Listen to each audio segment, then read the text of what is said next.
చేసుకునే పెద్ద పసుపు పండగ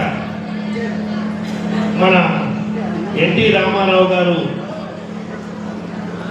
పుట్టినరోజు. ఈ పుట్టినరోజు సందర్భంగా మనము ప్రతి సంవత్సరం మహానాడు జరుపుకుంటాం.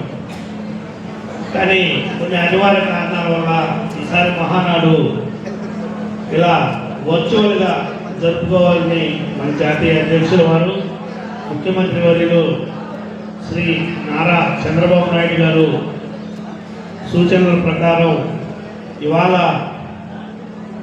మన కోవూరు నియోజకవర్గం ప్రగతికి అహర్నిశలు పాటుపడుతూ వారి సొంత డబ్బుల్ని కూడా ట్రస్ట్ ద్వారా మన కోవూరు నియోజకవర్గ అభివృద్ధికి వెచ్చిస్తూ, అలాగే P4 విధానంలో కొన్ని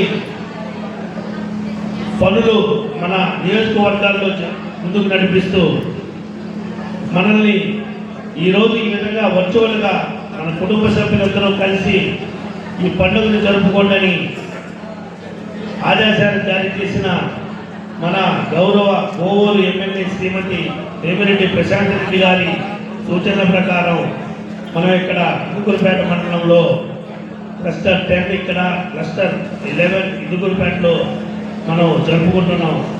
ఈ పండగకి ఇక్కడికి విచ్చేసిన ఇందుకూరుపేట తెలుగుదేశం పార్టీ కుటుంబ సభ్యులందరికీ నేను శిరస్సు వచ్చి నమస్కారం తెలియజేస్తున్నాను. అలాగే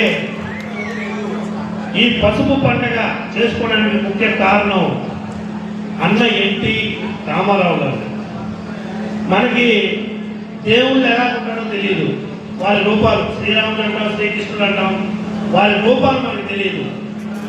వారి రూపాలు ఇలా ఉంటాయి అని మన తెలుగుదేశం తెలుగు ప్రజలకి చూపించి ఇలా ఉంటాడా కృష్ణుడు అనగానే మన కళలో వెళ్ళేది రామారావు గారు, శ్రీరాముడు అనగానే మన కళలో వెళ్ళేది రామారావు గారు.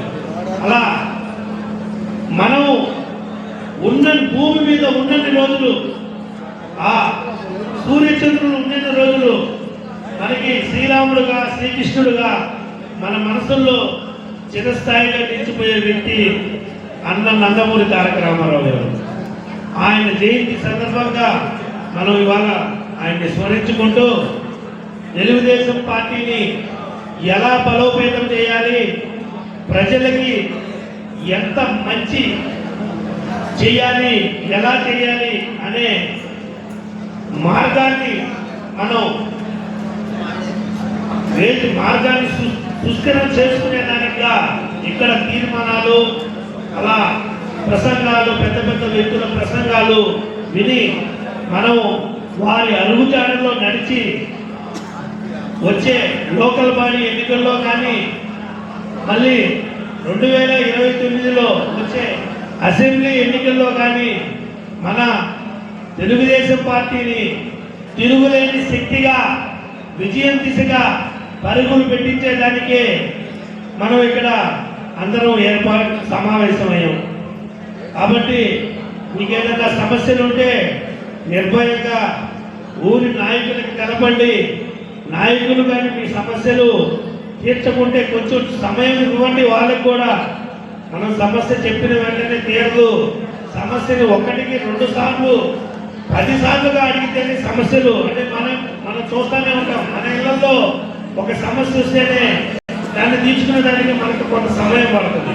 అట్లాంటిది ఒక ఊరు సమస్య అయినప్పుడు, ఒక మండల సమస్య అయినప్పుడు అది కొంత సమయం పట్టవచ్చు. కానీ సమస్యలు అనేది తీర్చడానికి ఎల్లప్పుడూ మన నాయకులు కానీ, మన ఎమ్మెల్యే గారు కానీ, మన ఎంపీ గారు కానీ అందరూ ఎప్పుడు రెడీగా ఉంటారు. దాంట్లో ఎటువంటి సందేహం లేదు.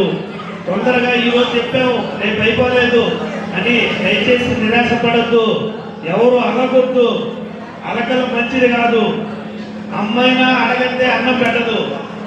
చిన్నప్పుడు ఏదో తెలియకుండా పెడతదేమో కానీ మనకి ఊహ తెలిసిన తర్వాత అమ్మ నాకు ఆకలేస్తుంది, అమ్మ నాకు నొప్పి ఇక్కడ నొప్పి పడుతుంది, నా కడుపు నొప్పి వచ్చింది అని చెప్తేనే అమ్మకి చేస్తుంది కానీ కన్న తల్లికే తెలియనప్పుడు మన నాయకులకి ఎలా ఈ సమస్యలు తెలుస్తాయి?